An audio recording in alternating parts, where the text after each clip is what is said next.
आज हम आगे के श्लोक का अध्ययन करेंगे। पूर्व में हमने हिक्का और श्वास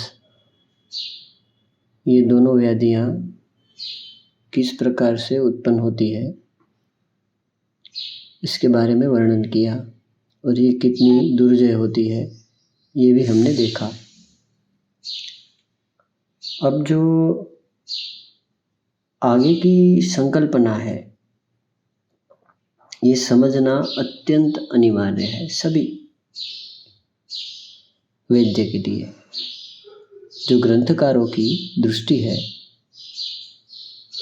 ये हिक्का और श्वास के लिए क्या है ये समझते हैं। पृथकः पंचविधो एतो निर्दिष्टो रोग संग्रहे तयोः शृणु समुत्थानं लिंगम च सभिषग्जितम्। आज हम यही सूत्र का अर्थ और अभिप्राय जानेंगे। पृथक यानी कि अलग अलग दोषों के कारण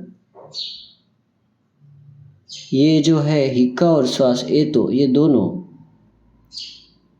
5 प्रकार की होती है। निर्दिष्टो ये दोनों को बताया है। कहाँ पे? रोग संग्रह है। आगे के जो रोग संग्रह नामक अध्याय है जिसमें सभी रोगों के कितने कितने भेद होते हैं जब बताए हैं चरक सूत्र स्थान में, उसे ही अष्टोदरीय में जो बताया है वो रोग संग्रह है। तयोः शृणु इनको सुनो दोनों को, हिक्का श्वास के। समुत्थानम लिंगम च सभिषग्जितम इसके समुत्थान को ये कैसे उत्पन्न होता है, इसकी संप्राप्ति कैसे निर्माण होती है, इसके हेतु क्या होते हैं, इसके लक्षण क्या होते हैं और इसे किस प्रकार से जीता जाता है, ये तीनों चीज़ों को हम यहाँ पे समझेंगे, विस्तृत से समझेंगे। अब इस अभिप्राय को समझने से पूर्व ये दोनों समान कैसे हैं और ये दोनों के सभी चीज़ें लिंग, उत्पत्ति, लक्षण इनमें सभी में समान है, चिकित्सा भी समान है, तो इसका क्या कारण है ये पूर्व में समझना अनिवार्य है। प्रश्न उपनिषद में ग्रंथकार एक वाक्य लिखते हैं। प्रश्नोपनिषद का जो तीसरा प्रश्न है उसका जो श्लोक है उस श्लोक में उन्होंने बताया है हृदि ही एष आत्मा। हृदि ही यानी कि वो हृदय जो है उस हृदय में आत्मा का संचार होता है। आत्मा यानी कि प्राण, जो मूल तत्व है, जो प्राणवायु है, उस प्राण का वहाँ से प्रवेश होता है, यानी कि वहाँ वो स्थान ग्रहण, उस हृदय में यानी कि उस मस्तिष्क में वो प्राण अपना स्थान ग्रहण करता है। कैसे ग्रहण करता है तो उसकी वो वाक्य रचना कर रहे हैं। अत्र यानी कि उस हृदय में, यानी कि उस स्थान में 100 नाड़ी नाम, तत्र 100 नाड़ी नाम, वहाँ पे 100 नाड़ियाँ होती है और वो 100 नाड़ियाँ वहाँ से प्रवेश करके वहाँ से निकलती है। आगे बोलते हैं तासाम शतम एककस्य,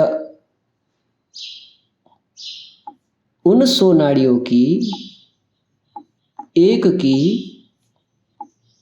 100 और दूसरी नाड़ी होती है, मतलब वो वहाँ से उसका विभाजन होता है, मतलब अलग अलग नाड़ियाँ विस्तृतीकरण करके शरीर से बनती जाती है। पहले 100 नाड़ियाँ उन 100 नाड़ियों की एक एक की 100 नाड़ियां वहां से निकलती है। आगे बताया है तासाम द्वासप्तति प्रति शाखा सहस्त्राणी, और उन 100 की एक एक की 72,000 एक की प्रति शाखा नाड़ी निकलती है। भवंती यानी कि उसमें यानी कि तीतः अंति भवंती, उन सभी नाड़ियों में। भवंती आसु यानी कि उसमें सप्तमी है। उन सभी नाड़ियों में व्यानश्चरति, ऐसा शब्द का प्रयोग किया है। व्यानश्चरति यानी कि उन सभी नाड़ियों से व्यान का चरण होता है और मस्तिष्क से लेकर पूरे शरीर में ये नाड़ियां प्रवाह करती है अलग अलग स्थान पर। अब उन नाड़ियों के जो मुख्य केंद्र जो है, वो जो केंद्र है, ये सभी केंद्र मस्तिष्क में आश्रित है। हृदय ही ऐसा आत्मा है। आप श्वास ग्रहण कर रहे हो तो उसका भी केंद्र उसी मस्तिष्क में है।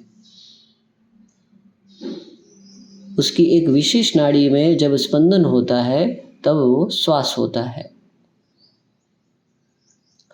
आपके शरीर के कर्म इंद्रियों के जितने भी कार्य क्षेत्र है, वो सभी कार्य क्षेत्र उस नाड़ियों के एक विशिष्ट स्टिम्युलेशन से या आकुंचन प्रसारण से वो कार्य होते हैं, गतिवान होते हैं।